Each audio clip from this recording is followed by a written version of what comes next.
ಯಾರೋ ಕಾರಣರಲ್ಲ ಬಾಬಾ, ಬೇರೆ ಯಾರೋ ಕಾರಣರಲ್ಲ.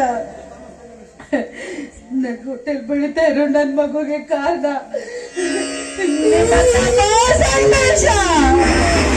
ನನ್ನ ಹೊಟ್ಟೆಯಲ್ಲಿ ಹುಡ್ತಾ ಇರೋ ಮಗು ನಿಮ್ಮ ವಂಶದ ಕುಡಿತಾನ.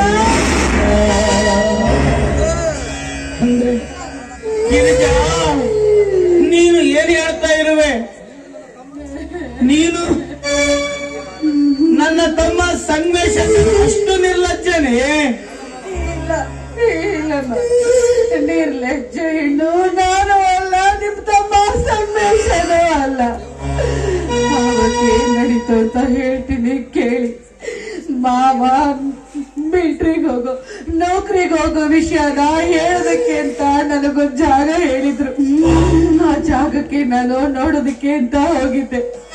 ಆವತ್ತು ನಾವಿಬ್ರು ಪರಸ್ಪರ ಇಬ್ರು ಭೇಟಿಯಾದ ಸಮಯದಲ್ಲಿ ಮಳೆ, ಗಾಳಿ, ಗುಡುಗು, ಸಿಡಿಲು ಬರ್ತಾ ಇತ್ತು. ನಾವು ಪ್ರೀತಿ ಮಾಡ್ತಾ ಇರೋ ಕಾರಣಕ್ಕೆ